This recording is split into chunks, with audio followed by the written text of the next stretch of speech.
In our first bonus episode, Jason Rogers and Garth Nichols of Lassoing Leadership joined Dave to play a game involving Ted Lasso and leadership. Welcome, I'm Dave, I'm John. and this is Teaching Like Ted Lasso.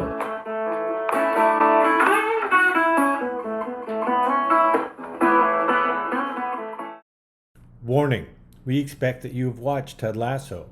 There will be spoilers ahead and scenes that don't make sense if you don't have some familiarity with the show.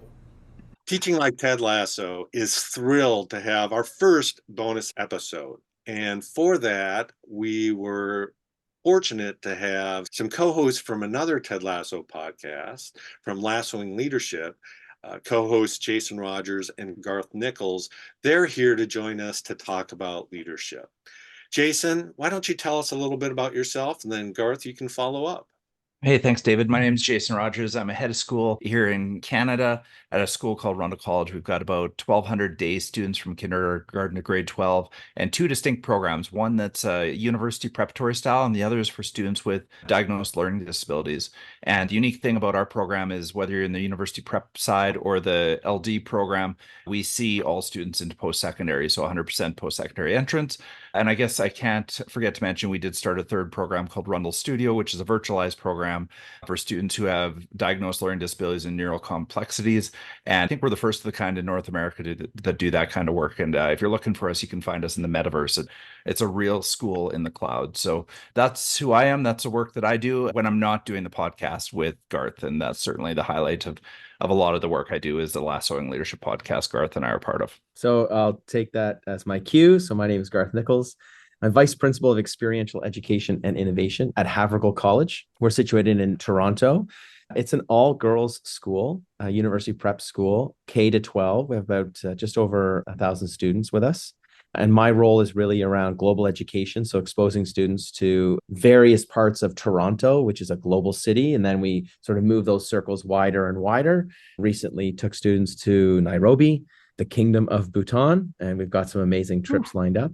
The other side of my job is innovation. So we talk about virtual learning, talk about virtual reality, augmented reality. We offer digital micro-credentials in sort of an extension of our curriculum. I get to do some work with some really cool people all around the world in terms of pushing educational boundaries a little bit to what Jason was talking about as well. So hey, Garth, how is it that I had to come on Dave's podcast to learn a thing about you?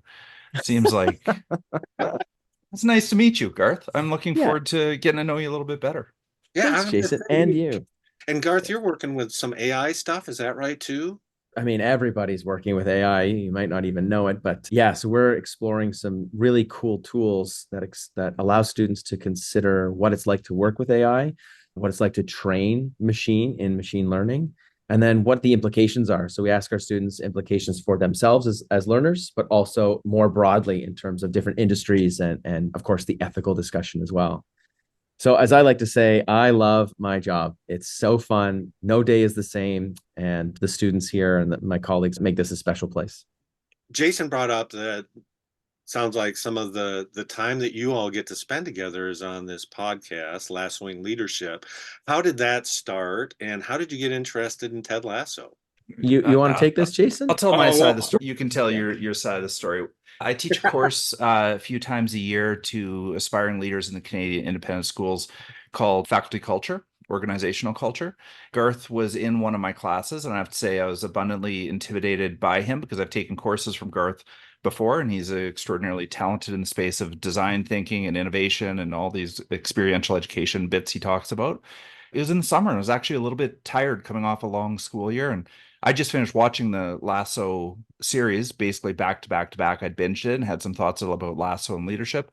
And so I decided to take what I thought was the easy road and frame the course and organizational culture around some of the Lasso moments. And so throughout, we spent 10 hours in that course, probably spent an hour and a half talking about Lasso and what I'd learned from Lasso and leadership and how it might impact organizational culture. Just in passing, Garth said, we should do a podcast. I said, sure. And then I walked away, took my summer, forgot about what he said. And then he emailed me, 3 months later, Garth, and let you take it from there. Learning with Jason was amazing. He has a real knack for understanding culture, how to build it, how to take care of it, like sustain it. And he masterfully used a couple of key scenes from Ted Lasso. And I'd already watched the show because sometimes I enjoy shows that are on the darker side.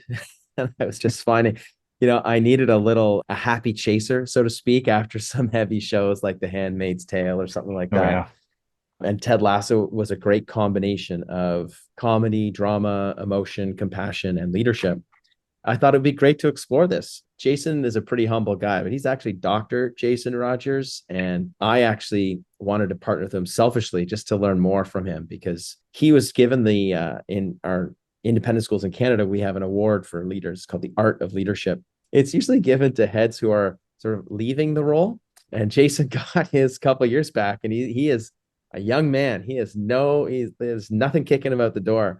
And that was a great talk. And so I wanted to sort of hitch my wagon to his brilliance. And so here we are. So both of you are familiar with Ted Lasso, so you know that he often asks some quirky question to get to know the people that are around him. We tend to try to do that on this show. In fact, one of the questions that we asked recently was inspired by you all. It was, if you were going to do karaoke, what karaoke song would you do? For our no karaoke song is the answer. Yeah. No, that's not. Just if you're asking, that's the real answer. That's not an option. And if our audience wants to know more, I'm going to encourage you to again listening to Lassoing Leadership and find out why that became one of our questions. Because I've heard some of your answers to the karaoke question. What I'd rather ask you. So back in, I think it was around 2021. Ted Lasso was nominated in the Screen Actor Guild Awards for Best Ensemble, and they made this really cool video. The following is a brief portion of the skit made by the Ted Lasso cast.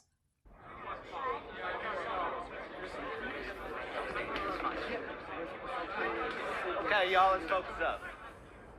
We've got a big night ahead of us, the SAG Awards, and we are nominated for Outstanding Performance by an Ensemble in a Comedy Series. How about that? I'll shoot you straight. Competition tonight is tougher than ice-cold beef jerky. What we got, Coach? Dead to me, the flight attendant, the great Schitt's Creek. Coach, may I suggest we just turn off the television and go to bed? Yes.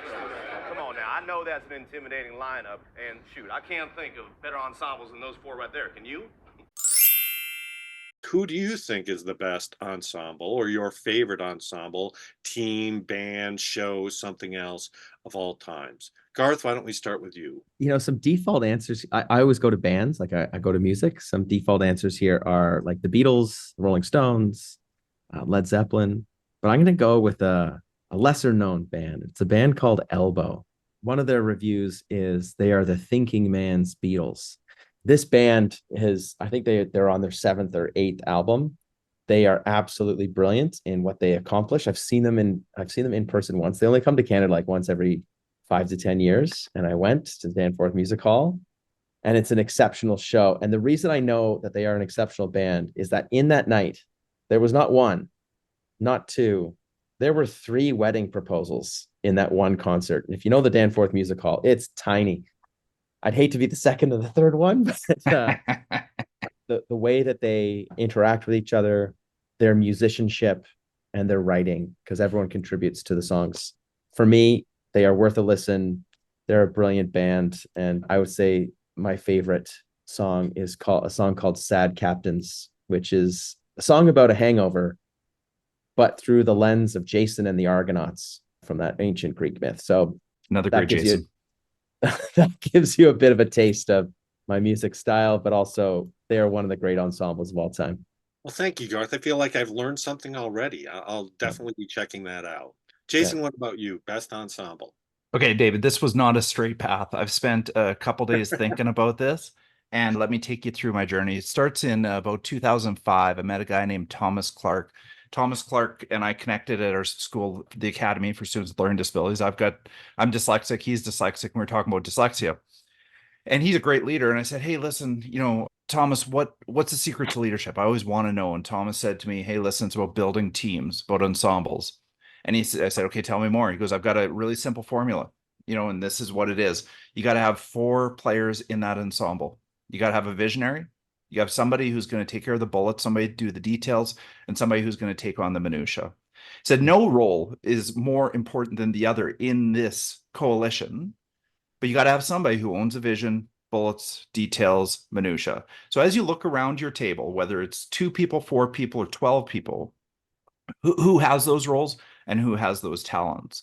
And so I often think about that in leadership teams or ensembles that we bring together. Secondly, the second thing I started thinking about were different types of ensembles. You know, when we think about schools, think about leadership, I think there's those ensembles that resemble like a jazz trio, for instance. You know, you're playing off of each other, it's loose and it's fresh. This is an innovative kind of mindset. You can build ensembles for that, and ensembles that are great know their purpose. And I think that's jazz. You know, I think there's another type of ensembles, a little bit like the Chicago Bulls, you know, or a basketball team who has a playbook, maybe a soccer team, AFC Richmond. They have a playbook, but they don't have to follow it to the beat, right? They know where they're going. They know what their objective is. It's score more points than the other team.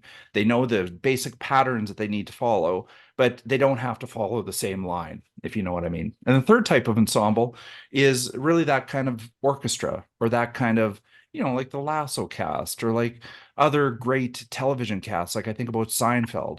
They've got a script. They read every word basically as it's written, but they bring their own talents and personalities to it. I think we have to get specific about what kind of ensemble we want to be before we embark on being a coalition or an ensemble. I went through them all too, like Garth. I was like Beatles, Bulls, but I really came around to, I thought about Seinfeld because I think it actually catches the archetype that Thomas Clark put forward to me all those years ago. Jerry is the driver of the thing. He's the real visionary. I think Elaine, stewards of bullets, like she kind of keeps the team together. I think that Kramer is the details guy, and ultimately they look at George, and he's the warrior of the group, right? He's worried about the minutia. And I think that those guys and gals come together to create this, you know, harmony inside that script. And they're my favorite, second favorite of all time. I think Lasso and the ensemble here is by far my favorite group. But yeah, I love the Seinfeld crew. I hope that fits the bill, David. You two have put so much good thought into this. I'm almost embarrassed by my answer now, because I just went with this year's U of M football team. So Oh yeah, there we go. Don't blame me. But I really do feel like they overcame adversity. Some of it was adversity of their own making. Jim Harbaugh certainly can. Dave forgot the number one rule of this podcast. We don't talk about Harbaugh. But mostly, I've been impressed by the team and how that team came together, had a goal, have talked about that goal, been talking about it for 3 years. They came back to try to win the national championship this year. But I definitely did not put the same amount of thought into this, which frightens me now for this next part. Because hold on, David. Ensembles, yeah, University of Michigan. I can't believe you didn't bring up the Fab Five. When I was in high school, I wanted, this dating me, but I wanted to be the Fab Five. I mean, Rose, Howard, Weber. Come on, that was the best college basketball team of all time, and they come right from your. Oh, sorry. No, you disagree, Garth? But no, I was just referencing the timeout. That hurts, Garth. That's actually not a friendly thing to do. I'm just glad we're on Zoom, guys. Anyways, like I said, I'm a little concerned about this next part, though, because obviously the amount of time and thought that, and just expertise you bring to this. Leadership was not one of the themes that we came up with, and yet so I was glad when we connected, and the thought about thinking about leadership in Ted Lasso and in education. But I don't want to talk to you all about that, because I want to, again, point our audience to, there's already a podcast about that. So they can learn from you directly there. Instead, I thought it would be interesting for us to play a game. So we thought it'd be fun to imagine putting together a leadership team from Ted Lasso. So we're going to do kind of the traditional playground pick, where we get 4 characters, 3 for our team, and then a disruptor for another team. That's great. I can't wait. I'm ready. Put me in, coach. As Coach Beard puts it, remember, that disruptor is a poop in the punch bowl, and that's Jamie Tart. But I know, Garth, you end up liking Jamie Tart. I think we all do. And so even a poop in the punch bowl can end up having something to contribute to a team. And you can select that disruptor anytime that you want to. How it'll go Jason, Garth, and me, and then me, Garth, and Jason, and we'll just wrap around until we all have 4 players. You guys have any questions? I've got several questions, David. First and foremost, Yeah. if I am given a poop in the punch bowl, Yep. can I trade that poop in the punch bowl, or am I stuck with that poop in the punch bowl? If you want to try to trade them, good luck. I can't wait for that part of the podcast as you're trying to negotiate with Jason and I. And then what time period, what season are we in? Are we at the end of the show with when we choose the characters, or can we say, like, for example, I want Keeley by mid-season 2 or something along those lines? Oh, interesting. Well, I think that it's at the end of the show, and then you can certainly reference something that's happened during the entire show of a skill that they bring. Love it. Okay, let's do this. Jason, any questions? No, when can we start? I'm super excited. You are up. Who is your first pick and why? For the listeners of the Lassoing Leadership podcast, it's not going to be a surprise, but it's definitely Roy Kent. This is a guy who brings drive, attention. He's deeply emotionally intelligent, even though he doesn't let on. I love his vocabulary. Yeah, I just think he's the ultimate number 2 to the work that I do as head coach here. So Kent's my guy. It's not a surprise. And again, one of the reasons I put you first. Thank you. Because I would have taken him. And then we would have ended our podcast. That'd have been it. And maybe your friendship, but I didn't want that. No one wants that. Garth, what about you? What's your pick? Hands down, it's Rebecca. Strong female leadership. As I referenced earlier, I teach an all-girls school. The world needs more women in leadership positions. I like her arc. I like her growth, her steady hand and compassion. Good pick.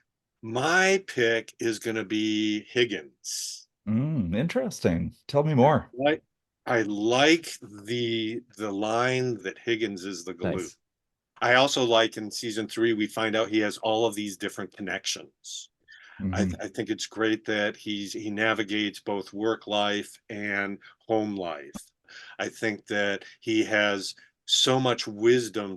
The comment that he tells Jamie about, I love my dad for who he is, not what he's not. And when he talks to Roy about, I don't think people are perfect. So I feel like Higgins is somebody that I need around me and my team because of all of those things.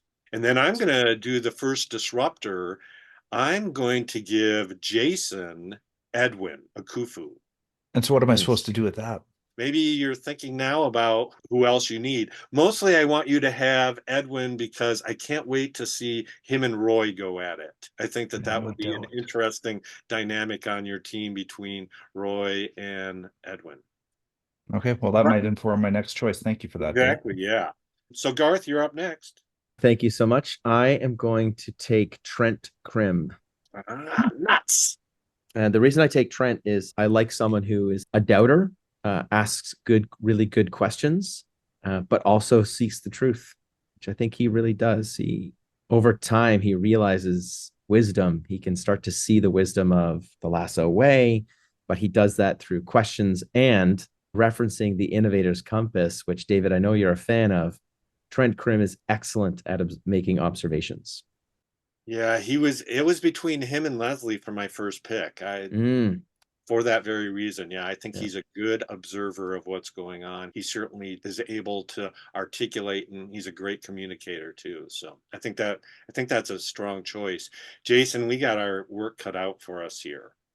Well, with Edwin, when I've got Roy, I've got my hands full. I'm gonna need a little bit of soft skills on this team, and I don't think I can do it without Sharon. So I need somebody who's gonna come in and help that out. I'd like to think I'm emotionally intelligent, but I'm certainly not a counselor, and we all need a little bit of support here and there. So I need that soft touch to support that kind of poop in the punch bowl, as you put it, David. And so that's the first one. And the second one's hoping you guys would leave Beard alone, and you did. So I'm going to take Coach Beard. I think he's a perfect balance. Knowing myself as a leader, I kind of run into burning buildings a little bit, and it's nice to have somebody who likes to sit back and likes to be a little bit analytical and likes to be reflective and is that soft-spoken, steady hand. He really reminds me of my deputy head who I've been working with for 12 years, Gary Sylvan. He's that kind of contemplative thinker. So I think between Beard and I, we could bring Kent and Edwin along, and I think Sharon will certainly settle some of the disputes we have. It's a strong looking team there, Jason. No, there's so many good characters in this. Garth, who's your third, or are you gonna throw me a disruptor? No, I wouldn't do that to you, David. I got to go with Ted. We're building a good team here, and I think it needs a leader who doesn't always have wins and losses as their benchmark of people and people development. Someone who's got a really good sense of humor and likes to bring the boss some cookies every now and then. So I really like Ted for this one. It's interesting he lasted that long. Yeah. That is interesting, right? So that was one of the premises of our show, was that we didn't want to just focus on Ted. We felt like there were so many characters that had so many lessons about good teaching, good educational practices. And so yeah, that's interesting. And actually, David, in our show, we start off every episode with selecting, who's our favorite character of the episode. And it has very rarely been Ted, hasn't it? That's true. That's true. Yeah. And I Even with think our guests, it doesn't come up, does it? Yeah. It's a sign of a good leader. Yeah. I love that. All right, so I have two picks here. I can't believe Keely's another one who's still there. Don't take Keely.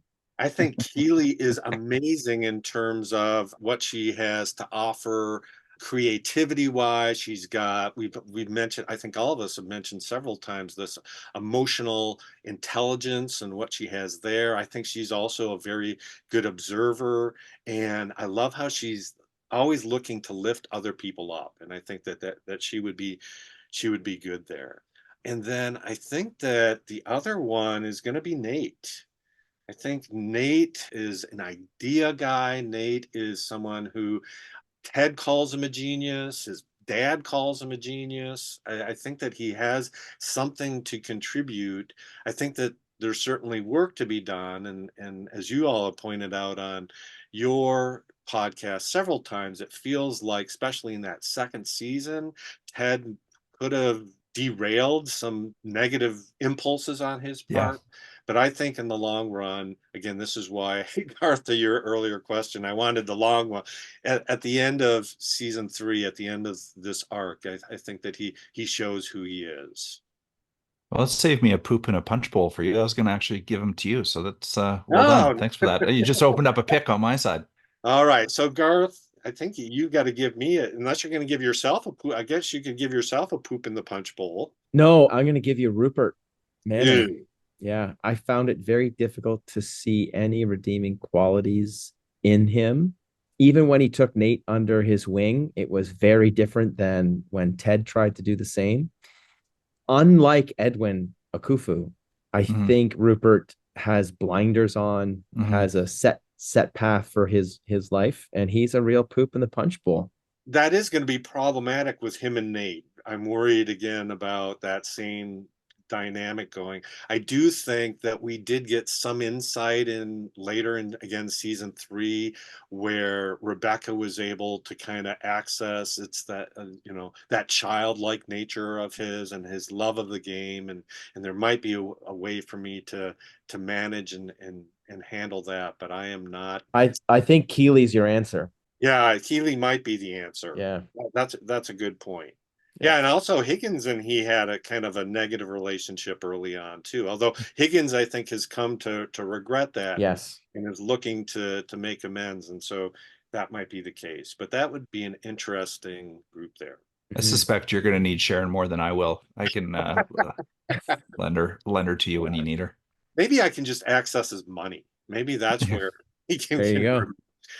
So, Jason, you're giving Garth the poop. I actually really like Garth, and I'm cheering for him and his team. And I know that he loves Jamie Tart, so I'm just going to pass him Jamie Tart to do the very best he can with that guy. I don't think I'd want him on my team. Jamie Tart, but I think Garth would like him on his team. So, Garth, for you, buddy, I think that would work out just fine with you and your crew. That's amazing. So I've got Rebecca, Trent, Ted, and Jamie. I got on the field. I got off the field. I got communications. I've got models. I'm in. You're in, man. I'd like to bring these teams together. That was a really fun exercise, David. I appreciate the opportunity to go through them. Yeah, Jason, would you go back over that wisdom you got, those 4 roles? It'd be interesting to think about who might be able to make the best case that they've attended to those 4 roles. Take the visionary. So do you have somebody on your team who can show that vision? And it might be yourself, right? Like, I think you might put yourself in that role as the Uber leader of that. Okay. You want to have somebody who can, plan it out over time, take that vision and put it into big chunks. What are the stage gates? What are the, bullets to that? So you want to have one person who's going to do that. Then the bottom two are really the action folks, who are going to kick the ball in the net, if you will. So you get down from the bullets to the details, who's going to fill in those gaps, the small steps, and the minutia, who's gonna close the gap and make sure everything's just so. Those are the four pieces. So, I don't want to kind of toot my own horn here at all, but actually I don't have any of them. My team's lousy for that. I'm gonna have to pick up the bottom half of it because I got lots of vision. I do think Roy Kent could do some of the bottom half of this. I've got Beard in there. I got Sharon, who I think is got to be part of that visionary group, and I don't know what Edwin's going to do for our group entirely. So I disagree with you, Jason. Yeah, tell me more. Edwin is your visionary. Yeah, Beard's your planner.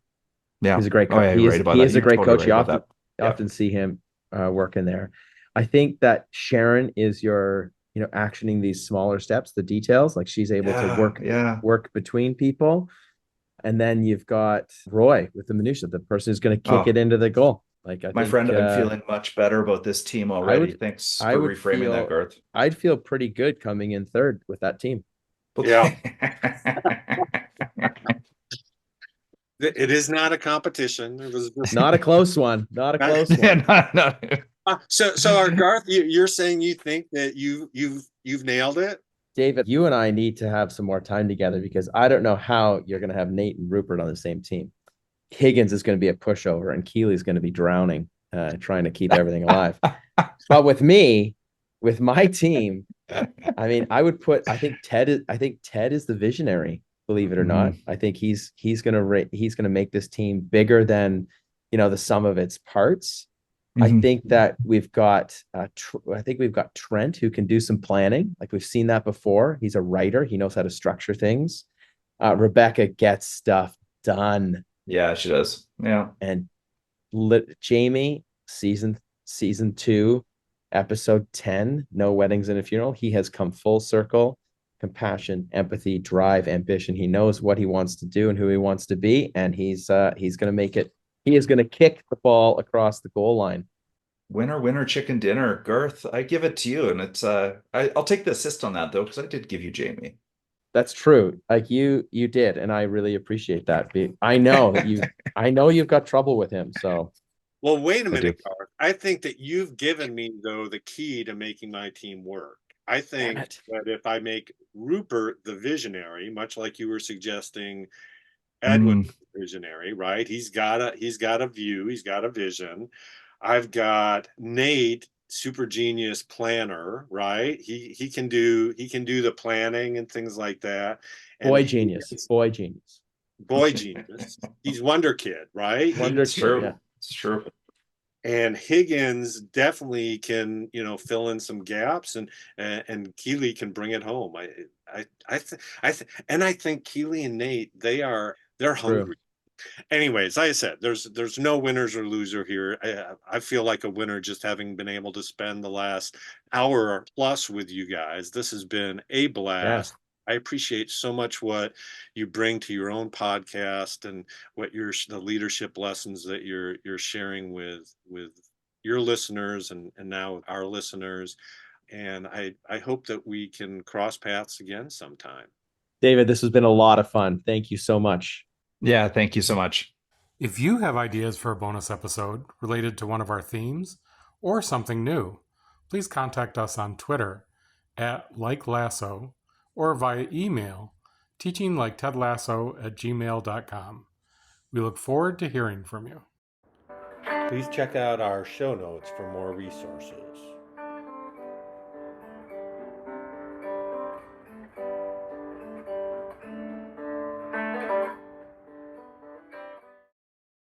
I am so excited. We finally got Jason. I am so excited. I'm so excited for you, David. But I have a bit of a spoiler alert. It is not the Jason you think it is. It is not Jason Sudeikis. And I was equally... Bateman? Is it Bateman? Did I get Jason Bateman? It's not even Jason and the Argonauts. You got Jason Rogers here. That's it. Well, we'll make the best of it. He's not that bad. Yeah, right.